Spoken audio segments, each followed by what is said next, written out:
Hello, ഇന്നത്തെ കുടുംബശ്രീ ശാരദയുടെ പുതിയ എപ്പിസോഡിൽ കാർത്തികയെ കൊന്ന ആരാണെന്നുള്ള സത്യമാണ് പുറത്തു വരുന്നത്.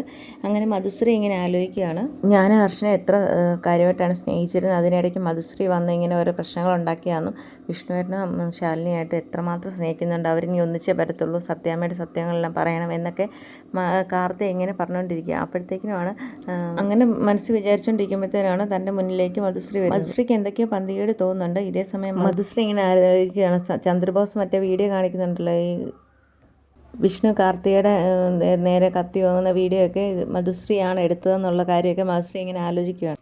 എന്നിട്ടും മധുശ്രീ കാർത്തികയുടെ അടുത്തോട്ട് ഇങ്ങനെ ചെല്ലുകയാണ്. അപ്പോഴത്തേനും കാർത്തിക ഇങ്ങനെ പറയുകയാണ്, എടി നീ കാരണം എൻ്റെ ജീവിതം തകർന്നല്ലോ എന്നൊക്കെ പറയുകയാണ്. അപ്പോഴേക്കും മധുശ്രീ പറയുകയാണ്, നീ ഭാഗ്യവതിയാടി, ഇനി നീ വിഷ്ണുവിൻ്റെ കൂടെ സത്യമ്മയുടെ വീട്ടിൽ രാജകീയമായിട്ട് ജീവിച്ചു, എനിക്ക് കിട്ടേണ്ടതായിരുന്നു, എങ്കിലും എനിക്ക് പ്രതികാരം വീട്ടിയാൽ മതി എന്നൊക്കെ മധുശ്രീ ഇങ്ങനെ പറയുകയാണ്. അപ്പോൾ കാർത്തിക പറയുകയാണ്, എനിക്കിഷ്ടപ്പെട്ട എൻ്റെ ഹർഷൻ്റെ കൂടെ ജീവിക്കാൻ വേണ്ടിയാണ് ഞാൻ ഇത്രയും ത്യാഗം ചെയ്തത്, എന്നെ ഇഷ്ടമില്ലാത്ത ഒരാളുടെ കൂടെ ജീവിക്കാനല്ലെന്നൊക്കെ പറയുക. ഇത് കേൾക്കും മധുശ്രീക്കൊരു മനസ്സിലൊരു സംശയം, എന്തോ പറ്റി നിൻ്റെ സ്വരത്തിനൊക്കെ ഒരു വ്യത്യാസം വരുന്നല്ലോ എന്നൊക്കെ ഇങ്ങനെ മധുശ്രീ പറയുകയാണ്. അപ്പോൾ കാർത്തിക പറയുകയാണ്, നിന്നെപ്പോലെ ഒരു വിഷജന്മം നിനക്കൊക്കെ പെണ്ണുങ്ങൾക്ക് പോലും ആർക്കെങ്കിലും ഇതുപോലൊക്കെ ചെയ്യാൻ പറ്റുമോ, പെണ്ണുങ്ങൾക്ക് നാണക്കേടാണെന്നുള്ള രീതിയിലൊക്കെ കാർത്തിക ഇങ്ങനെ സംസാരിക്കുകയാണ്. അപ്പം മധുശ്രീ ഏർത്തിട്ടേക്കും, നീ എൻ്റെ അടുത്താണ് ഇങ്ങനെ കളിക്കുന്നതെന്ന് പറഞ്ഞ് മധുശ്രീ അടിക്കാനായിട്ട് ഓങ്ങുകയാണ് കാർത്തിക അപ്പം മധുശ്രീ അടിക്കാനായിട്ട് ഓങ്ങുകയാണ്. അപ്പോഴത്തേന് മധുശ്രീ പറയും, നീ ഇതിങ്ങനെ ചെയ്യുമെന്ന് എനിക്കറിയാമായിരുന്നു, നീ ഇപ്പം എന്തിനാണ് എൻ്റെ നേരെ ഇങ്ങനെ വരുന്നതെന്ന് ചോദിക്കുകയാണ്. അപ്പോഴത്തേനും കാർത്തിക പറയണം, നീയല്ലേ പറഞ്ഞ എൻ്റെ ഹർഷൻ വേറെ വിവാഹം കഴിച്ചെന്ന്, ആ പാവം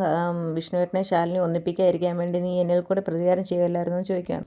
ഞാൻ എത്രമാത്രം ഹർഷനെ സ്നേഹിച്ചാണ്, എൻ്റെ ഹർഷനില്ല എനിക്ക് ജീവിക്കാൻ പറ്റത്തില്ല എന്നൊക്കെ കാർത്തിക ഇങ്ങനെ പറയാം. കാർത്തിക ഇങ്ങനെയൊക്കെ പറയുമ്പോഴത്തേക്കിനും മധുശ്രീക്ക് അങ്ങ് ദേഷ്യം പിടിക്കുകയാണ്. എന്നിട്ട് പറയുകയാണ്, നിനക്ക് കിട്ടിയ സൗഭാഗ്യം നീ തട്ടി നീക്കണ്ട, നിനക്കിപ്പോൾ വേണ്ട എന്താ, ഹർഷനായിട്ട് ജീവിച്ചാൽ പോരെ, അപ്പം ഹർഷനെ അവിടെ നിന്ന് നിൽക്കട്ടെ, വിഷ്ണുവായിട്ട് നീ വിവാഹം കഴിച്ചിട്ട് ഹർഷനെ സ്നേഹിച്ച് നീ ഹർഷനുമായിട്ട് സ്നേഹിച്ച് ജീവിച്ചാൽ മതി, വിഷ്ണുവിനെ നീ വിവാഹം കഴിക്കണം, അതെൻ്റെ പ്രതികാരം കൂടിയാണ്, എന്നിട്ട് ഹർഷനെ നിനക്ക് ഒരു സൈഡിൽ കൂടി ഞാൻ കൂട്ടിത്തരാമെന്നൊക്കെ പറയുകയാണ്. ഇദ്ദേഹം കാർത്തിക ഇടിയെന്ന് വിളിച്ചുകൊണ്ട് മധുശ്രീയുടെ നേരെ ചെല്ലുകയാണ്. അപ്പോഴേക്കും മധുശ്രീ അവിടെ ഇരിക്കുന്ന ഒരു ഫ്ലവർ വേസ് എടുത്ത് കാർത്തികയുടെ നേരെ തലങ്ങും ബലങ്ങും അടിക്കുകയാണ്. അടിച്ച് നന്നായിട്ട് കുറേ അടിയൊക്കെ കിട്ടി കഴിയുമ്പോൾ കാർത്തികയുടെ ബോധം പോവുകയാണ്. അപ്പോഴേക്കും മധുശ്രീ പറയുകയാണ്, എടി നീ തന്നിൽ നിന്ന് ഇരന്ന് വാങ്ങിയതാണ് എന്ന് പറഞ്ഞിട്ട് അവിടെ നിന്ന് ഫോൺ എടുത്തിട്ട് പുറത്താക്കി സെക്യൂരിറ്റിയെ വിളിക്കുകയാണ്. എന്നിട്ട് പറയുകയാണ്, ഇവിടെ കുറച്ച് മാലിന്യം കൂടി കിടപ്പുണ്ട്, ഇതെല്ലാം ഇവിടെ നിന്ന് മാറ്റാൻ പറയുകയാണ്. അപ്പോഴേക്കും അവിടുന്ന് കുറേ ഗുണ്ടകളെല്ലാം കൂടെ ഓടി വരും. ഗുണ്ടകളെല്ലാം കൂടെ വന്ന് കാർത്തികയെ ചാക്കിനകത്താക്കി കയറ്റി കൊണ്ടുപോവാണ്. ഇത്തരം കാഴ്ചകൾ ശരിക്കും മധുശ്രീ അവിടെ നിന്ന് ഓർക്കുന്ന കാര്യങ്ങളാണ്. അപ്പോഴേക്കും വിഷ്ണു പറഞ്ഞു കഴിഞ്ഞു, അമ്മയ്ക്ക് മകനെന്ന നിലയ്ക്കല്ല പ്രതികാരം വീട്ടാനായിട്ടുള്ള ഒരു ആയുധമായിട്ടാണ് എന്നെ കാണുന്നതെന്നൊക്കെ വിഷ്ണു അമ്മയെ തള്ളി പറഞ്ഞു തുടങ്ങി. അത് കഴിഞ്ഞിട്ട് വിഷ്ണുവിനെ വിലങ്ങ് വെച്ച് വണ്ടിയിൽ കൊണ്ടുപോകാൻ പോവാണ്. അപ്പോൾ വിഷ്ണുവിനെ പ്രലോഭിപ്പിക്കുന്ന രീതിയിലുള്ള വർത്തമാനങ്ങളൊക്കെയാണ് ചന്ദ്രബോസ് എന്ന് പറയുന്നത്.